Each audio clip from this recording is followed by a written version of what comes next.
who is from the major group on children and youth, and also one of the regional representatives of Latin.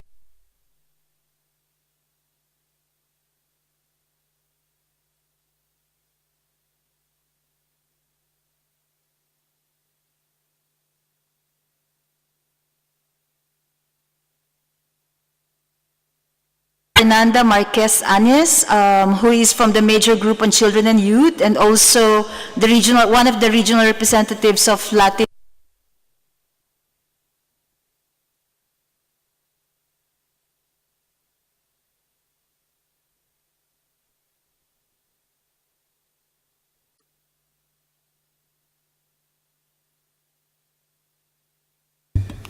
Yeah. Hello, everyone. I am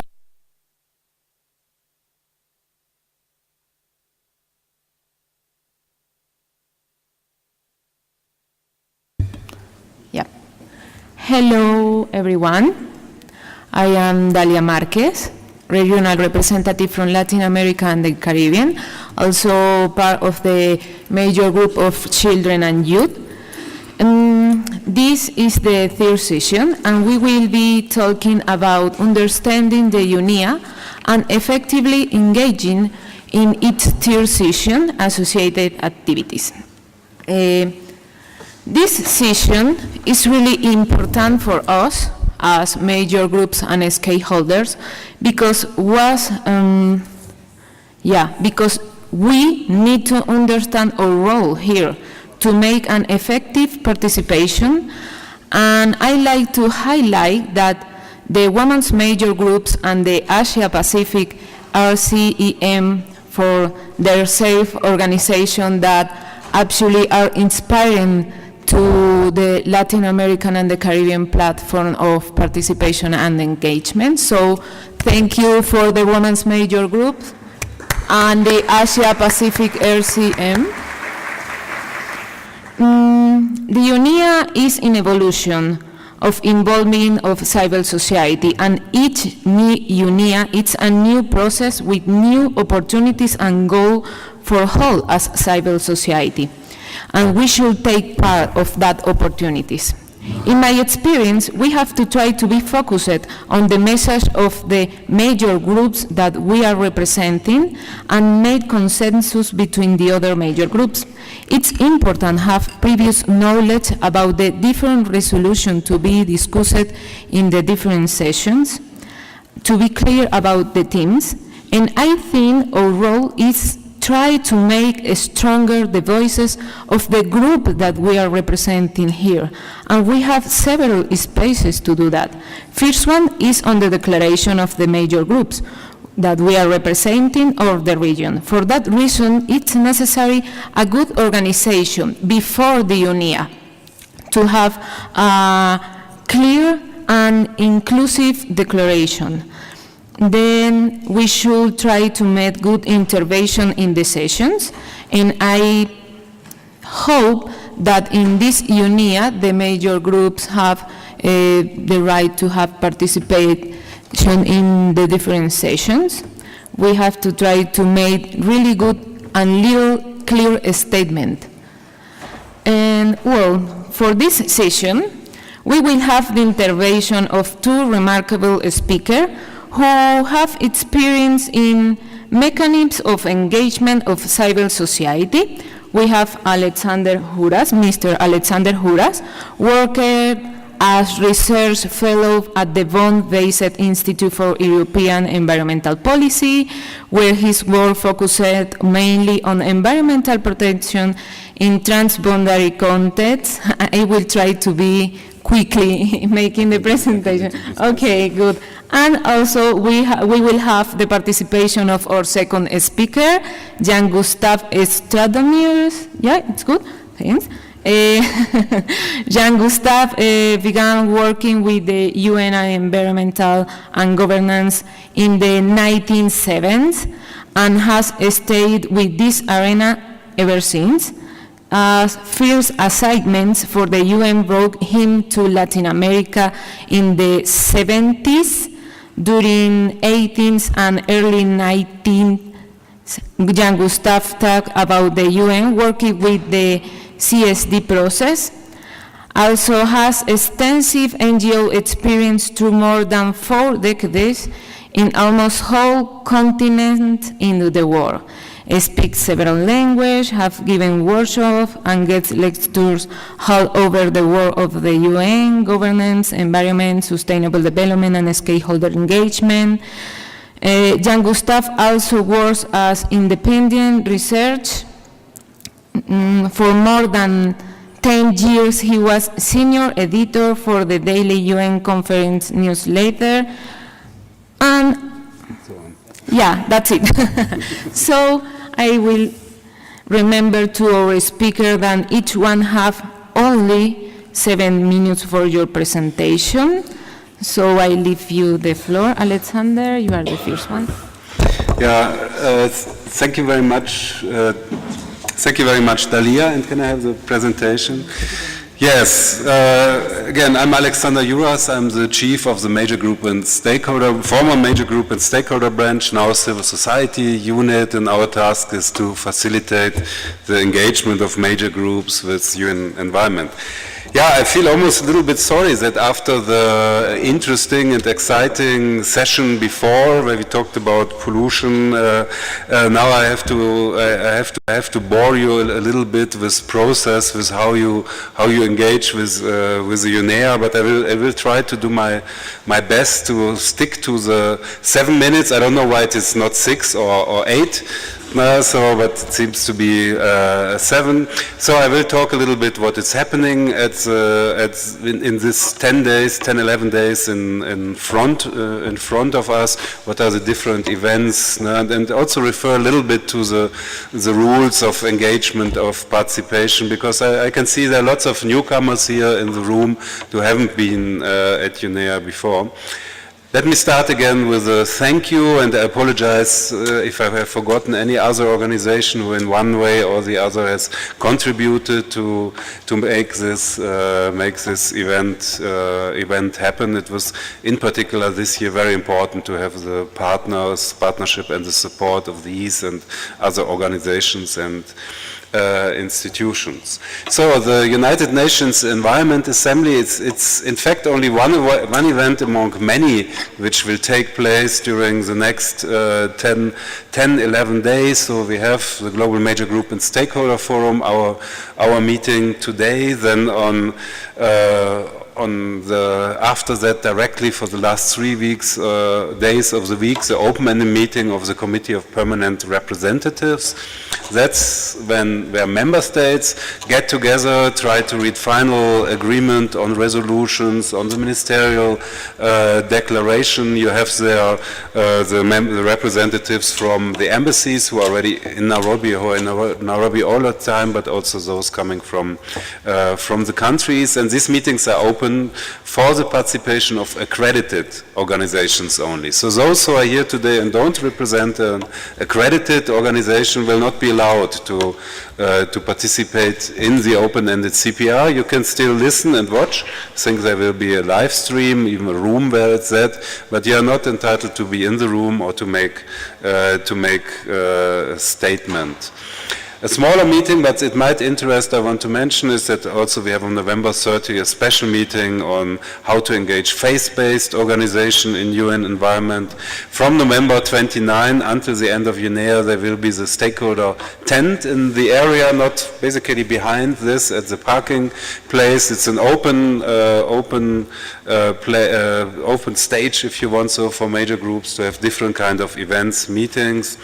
We have on Saturday, Sunday, next weekends, a Science Policy Business Forum. All of you are invited to come and listen there. It's basically like a 2 days conference on the theme. Parallel to UNEA itself will be the Sustainable Innovation Expo that starts with a reception on Sunday and Sunday evening, and then Monday to Wednesday next week and a week from now, UNEA itself. As I said, these meetings are open for accredited organizations as long as the meetings are declared public. Basically, all meetings are public, so I should better say as long as they are not declared private.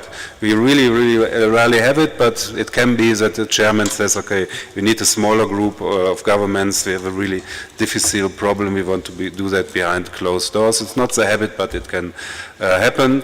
There will be only limited seating for major groups and stakeholders, so you will see a row of seats where the 9 major groups are listed, 1+1, plus 6 regional representatives. The major group facilitating committee is in charge to coordinate this seating, and I really encourage you to do that and to adhere to that. It happens, of course, sometimes that somebody just drops into a meeting, I'm a major group, sits there, and then it creates sometimes irritation. So the mechanism to agree on who will sit on this seat is through the major group facilitating committee, as it has been agreed among yourselves.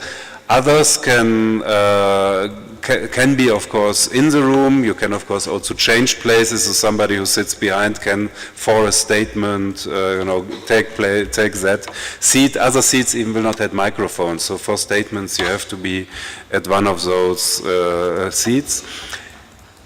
In addition to plenaries, there will be like contact groups. That's something similar to working groups. They take place in smaller meeting rooms. Here also watch out and basically also apply common sense. I'll give you an example. What is very bad if these rooms are filled by major groups and the governments come in and they don't have a seat to discuss a resolution. In these rooms there are no nameplates, etc. Usually in working groups there's only very limited space for civil society. So please, major group facilitation committee, coordinate that, because if governments feels they cannot work because they have no seat, they will definitely make closed meetings. There's always the option to change. Somebody goes in, makes the statements, and somebody else takes his place. There are enough of experienced colleagues who have went through that, who are also able to help coordinating that.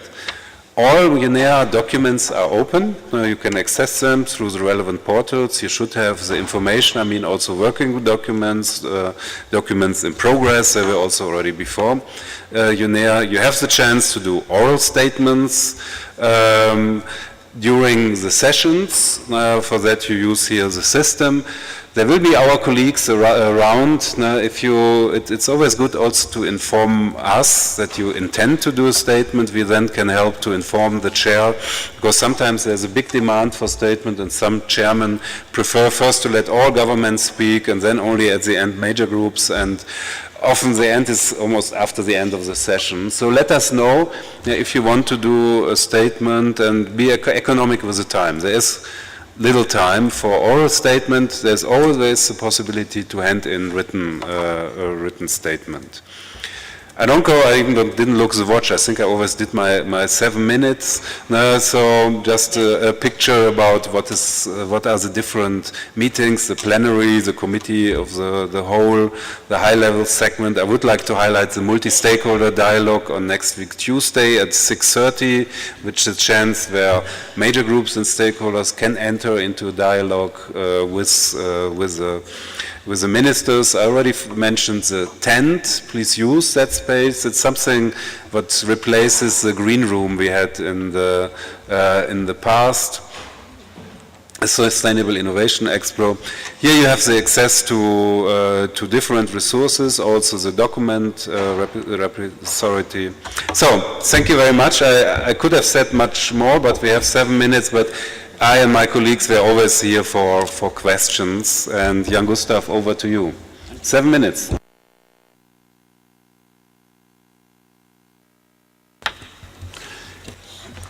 Thank you. There should be a presentation. I have slides I need to speak to. And that's not me. That's me, but that's not my slides. Do you have them on a stick? Well, I don't have, yeah, they were on the stick down there. It will take a few minutes because they were all handed in this morning. So we have a problem with the presentation of Jan Gustav.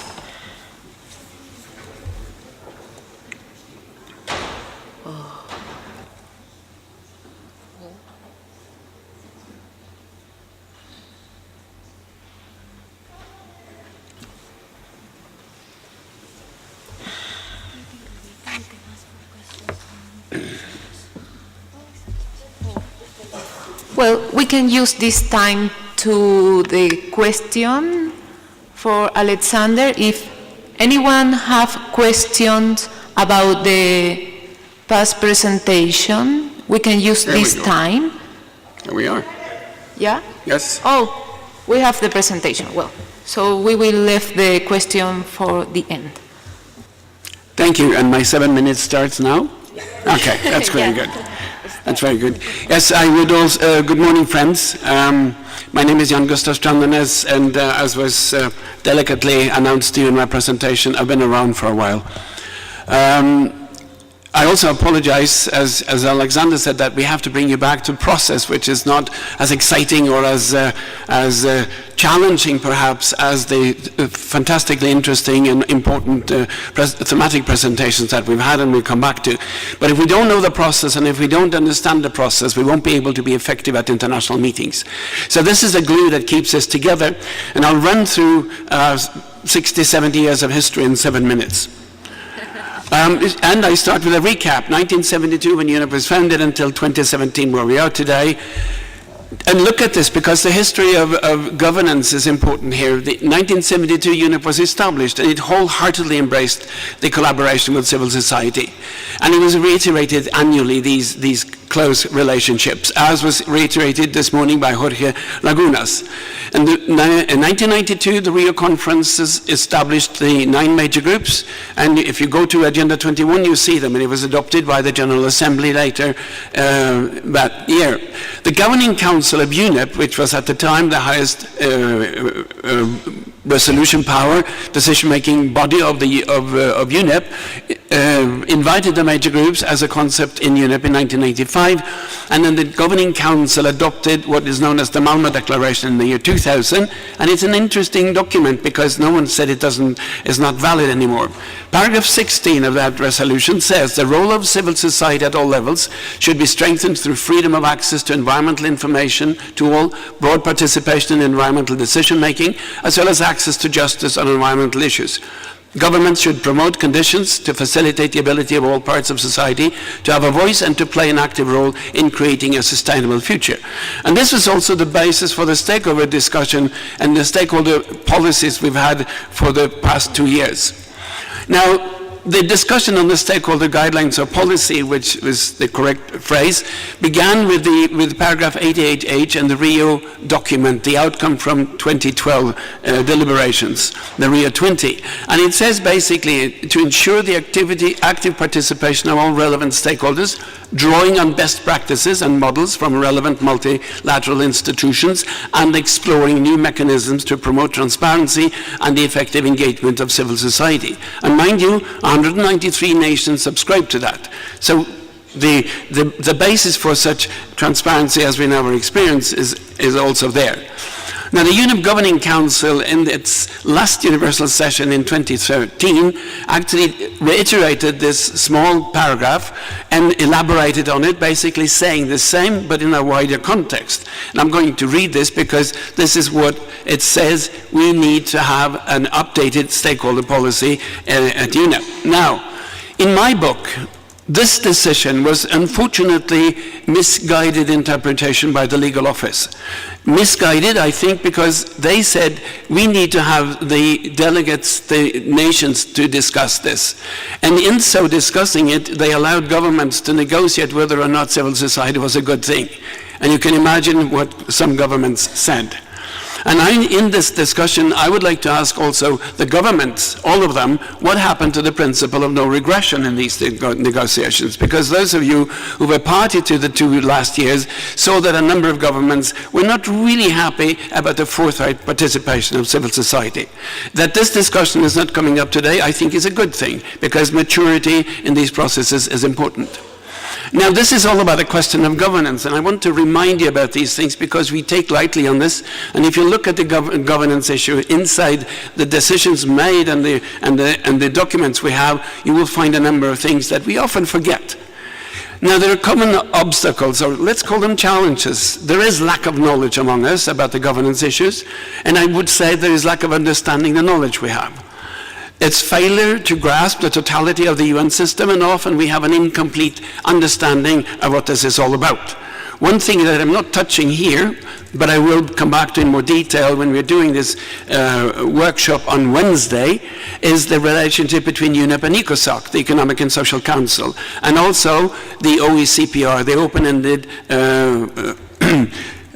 meeting which is taking place this week, which has always been closed to civil society, and that's been open now, which is a great step forward.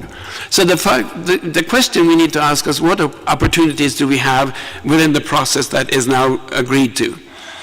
Well, we have wants and needs, and we want a governance with a proper balance. We need agenda setting, provide content, we need proper processes, timely resolutions, real documentation, relevance in reports, reviews and outcomes, proper implementations and partnerships that are good. And we need availability. We need access, information, transparency, accountability, participation, lobby opportunities, decision shaping, and decision making. We need impact and expediency. All of these are elements of governance. Which are the most important governance issues? Have you ever sat down to think, what do we need to fight for as a minimum? Or maybe this is the basis for what we're trying to do. I would say these 5 parts are important: participation, transparency, accountability, relevance, and access. And let's just look at access, because this is so important for us. It needs to be access in an open, participatory, transparent, respectful, and relevant manner. And how do we really understand access? Access means having a voice, which means be part of setting the agenda, be part of developing the documents, get all relevant documents in time, being allowed in the room, being heard and listened to, and being able to speak directly with negotiators, being allowed to comment and raise concerns in plenaries.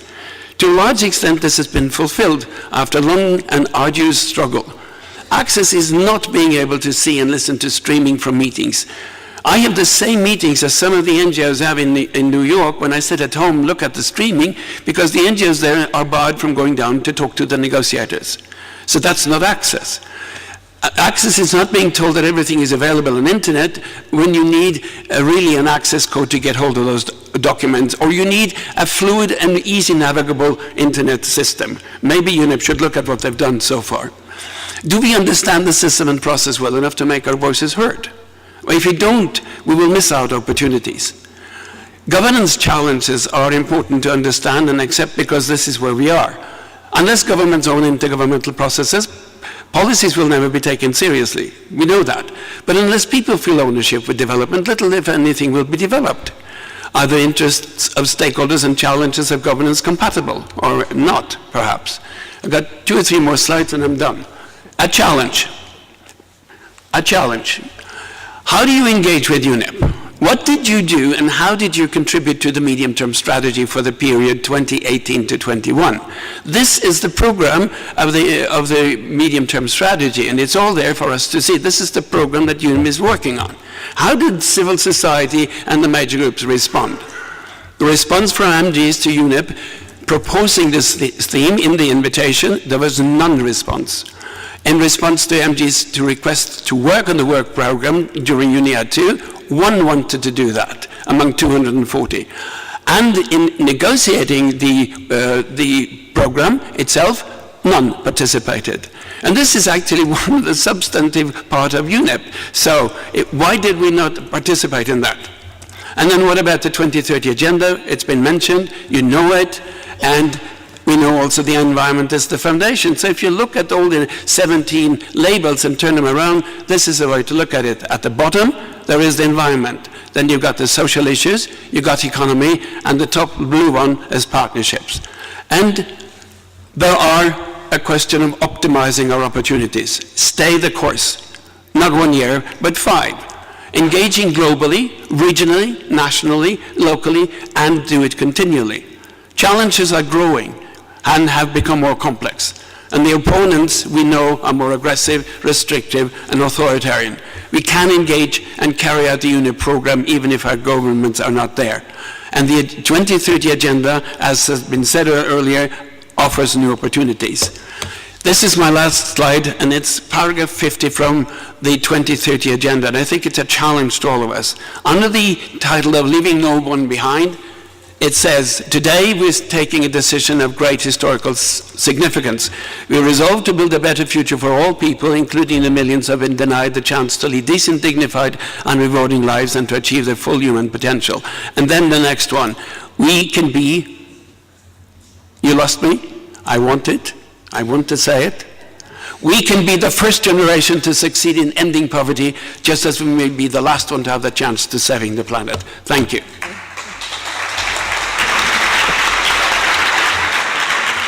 Well, thank you for all speakers. So, just to highlight some things about the presentation of our speakers. We will have the opportunity to make interventions and share seats for the 9 major groups and stakeholders. I suppose that the regional representatives have to coordinate with the committee of facilitating to have a chair too. Well, I will try to be in really quickly. Please be focused on coordinate your intervention and participation and inform it to the secretary.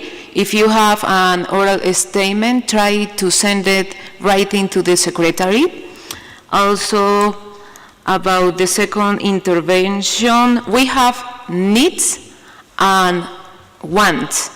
For that reason, we need to take this space to make our voices heard, but I want to say a personal opinion. To make a reality of our needs, we need good organization inside each group and an active participation before the UNIA to have clear and representative position of the major groups here. We need a facilitating committee per major group, per region, to help that the representative here can make a good representative of each group. So now I suppose that I have to request the brief of each speaker, but I will go to the question of the floors because we only have 4 minutes, but don't worry. We will have an activity about this theme at 29, where we can talk more about these issues, so don't worry. If someone have question for the speaker, this is the moment, okay. Please make a little presentation of you before your question, and the speaker have 3 minutes per round, but we only have 4 minutes, so okay. Thank you. Actually, I would like to ask a general question. Will the presentations be online somehow? Thank you. Yep. Another question? We have time, don't worry. Okay, one there, and then Noreen. Thank you, Madam Chair, and thank you to the speakers for their interesting presentations. My name is Joe Diganji. I come from IPEN, a group that works on chemicals. And one of the points that Jan Gustav brought out in his presentation were what is considered participation and what is not. And I would like to raise the concern among these major group participants here about the issue of diminished participation. I realize there have been some good things that have happened. It's not an insult to UNEP, but in the chemicals conventions, there's actually authentic participation of civil society groups. This group is very diverse, and I think that maybe one thing we could all agree on is the need for actual authentic participation. So having tickets to go in to see the negotiation of the resolution, or one idea which was written in an email to all of us is that only one major group representative should be in the room. That's not effective participation. So I'm hoping one of the outcomes of this meeting can be a statement about this. Thank you very much.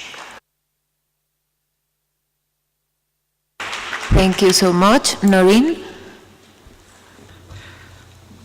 Somewhat along those same lines, Noreen Kennedy with the U.S. Council for International Business. So we are making this extraordinary effort today and tomorrow to develop a statement and bring forward all these important stories and topics from the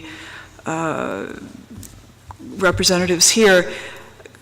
will there be some opportunity to make an official presentation to UNIA? I know 3 days is a very short period of time, but will there be a moment in the opening plenary when the major group facilitating committee can deliver the findings and communicate some of the key points that we've raised over these 2 days? Thank you.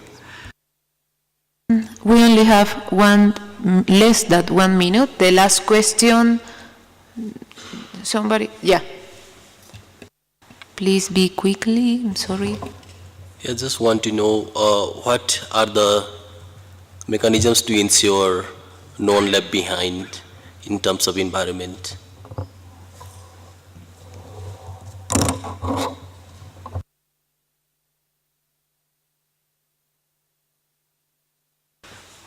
Okay, thank you. The speaker wants to give the answer. We also have, the time is over, but I think that the speaker should give an answer. So if you want to say something really quickly, please. Yeah. About the questions. I can start. I think mainly on what Joe has said, and also Noreen. From our side, I can tell you, and I told that before, of course, it makes my work also easier if we together push for spaces, and also I can be honest, sometimes also for me it is, difficult to keep the status quo, but I also should say that very often I see situations where I feel, where are the NGOs now? So there are also lots of opportunities for engaging, for influencing, which are not used, or which are, I realize, being difficult to use. And I want to mention the Committee of Permanent Representatives, where I think even governments would like to have much more civil society engagement inputs, and finally we have there are reasons. Of course, these meetings are in Nairobi. Remote participation is sometimes difficult. So my suggestion is really to look at both. Yes, where do we have to defend spaces? Where do we want to have more spaces? But also where can we better use existing spaces to have influence. Regarding Noreen, whether there's an opportunity to make an official statement, I don't believe that there's a reserved slot. So, but there will be, and I will look into that with my colleagues. Of course, civil society has as always the opportunity to raise the hands and make a statement. I would imagine that we can achieve that among all the national statements which happen in the plenary on Monday and Tuesday, we can ensure also a few slots for civil society. Yeah, very quickly. I think what both Noreen and Joe has raised is extremely important. And unfortunately, we see all over the world that there is shrinking space for civil society. If you read the Civicus reports that comes out every year, you see that unfortunately governments are closing the windows of opportunity. And another thing.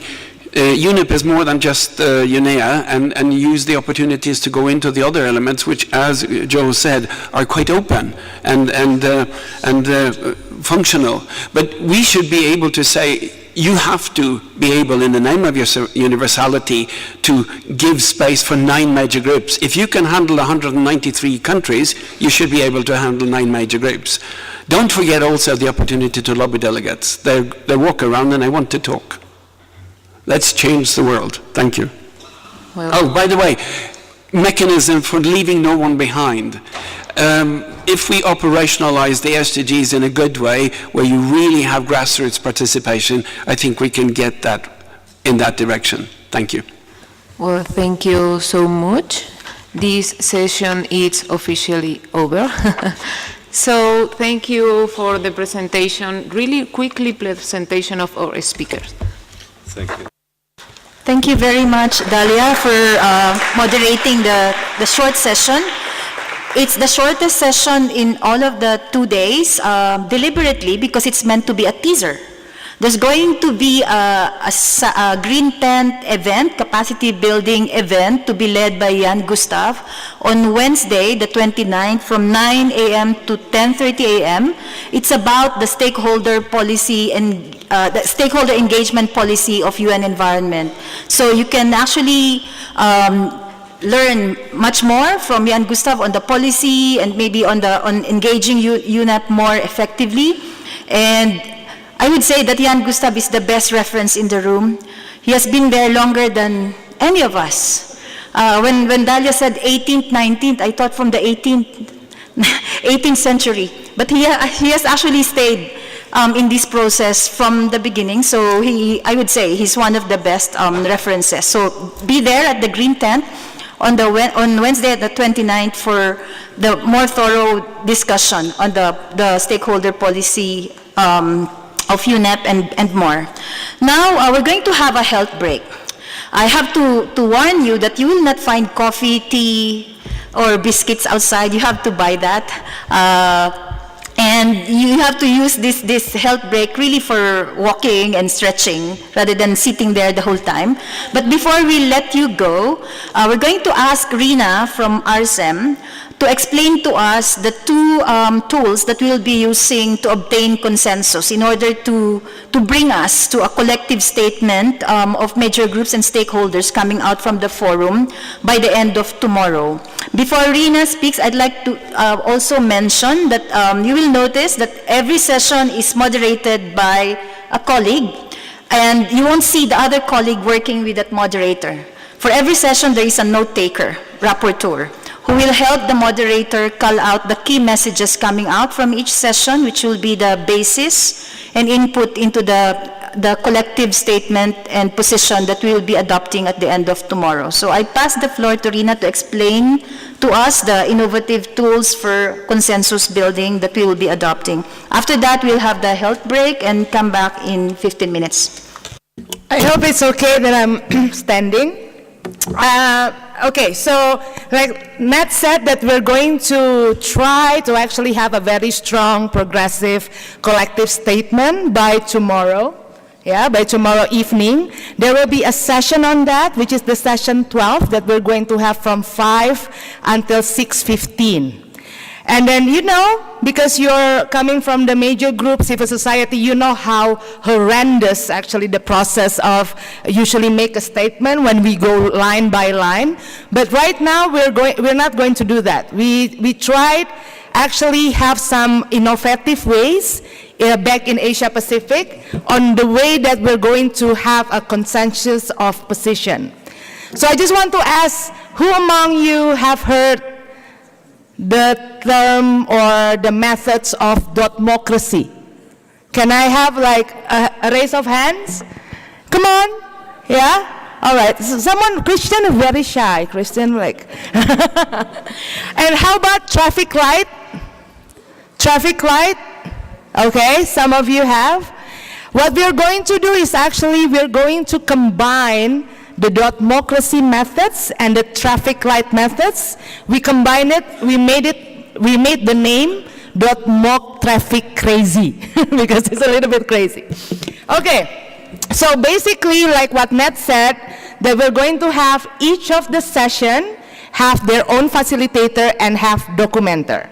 And the facilitator and documenter are actually tasked to make a draft key messages based on the session, right?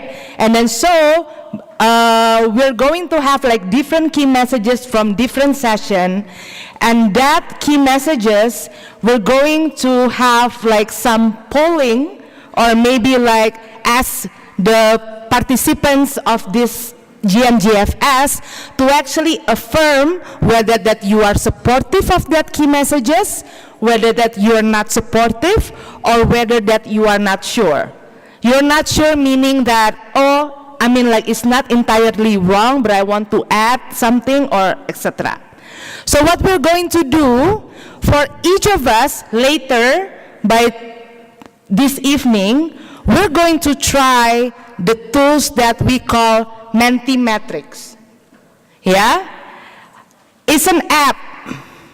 It's an app that you can actually download. Please download, yeah, later.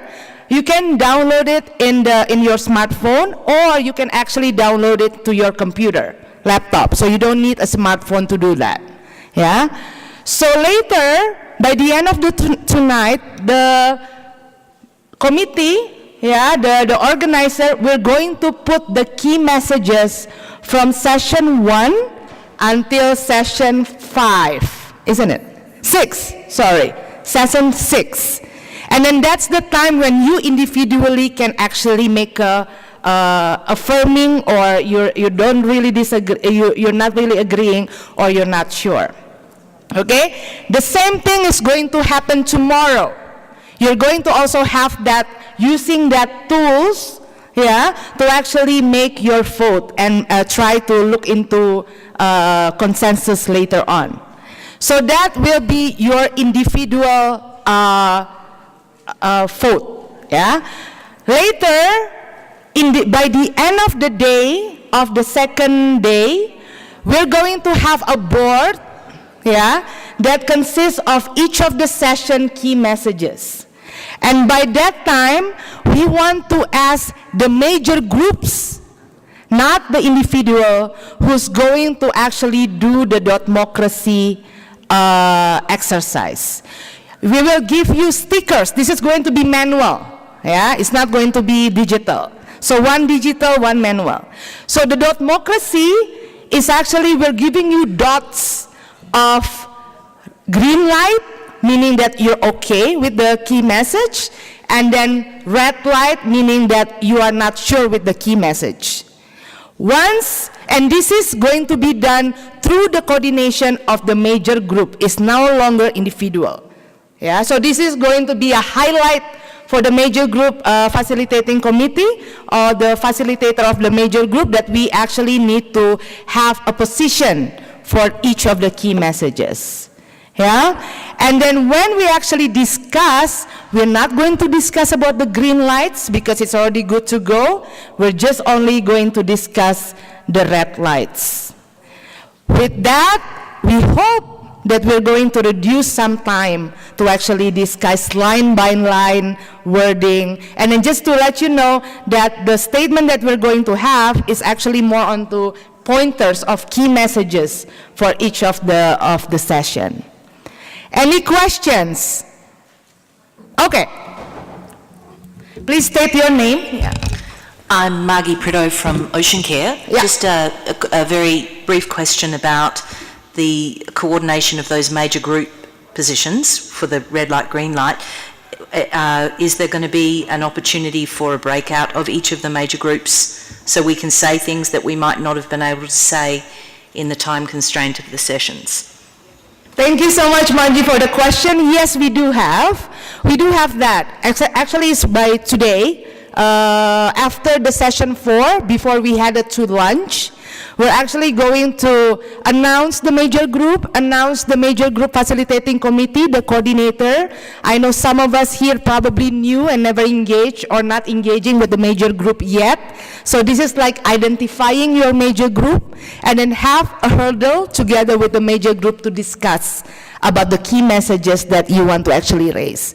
So of course, that's just to kickstart the discussion with the major group. You can also have another meetings. Usually the women major group, we have like meetings every day in the morning, for instance. But of course, it can depend on the major group. How do you want to proceed with your coordination? Yeah? Okay. Any other question before we headed to the health break? 15 minutes. Noreen, yes. Could you just repeat the name of the app? What's the name of the app? It's not Mentimetrics, sorry, that's my bad. It's actually Mentimeter. It's coming from centimeter, isn't it? It's Mentimeter. We're going to give you, we're going to give you a video later about how you're going to do this, how you're going to do the polling and the vote, with the code and everything. So it will be a video, no worries. Yeah? So don't worry about the technical stuff because we're going to guide you step by step on that. Any other? Yep. Nope. Good. Yeah? So health break. Thank you so much. So we need to go back at 11:45. Yeah? 11:45 people. Thank you.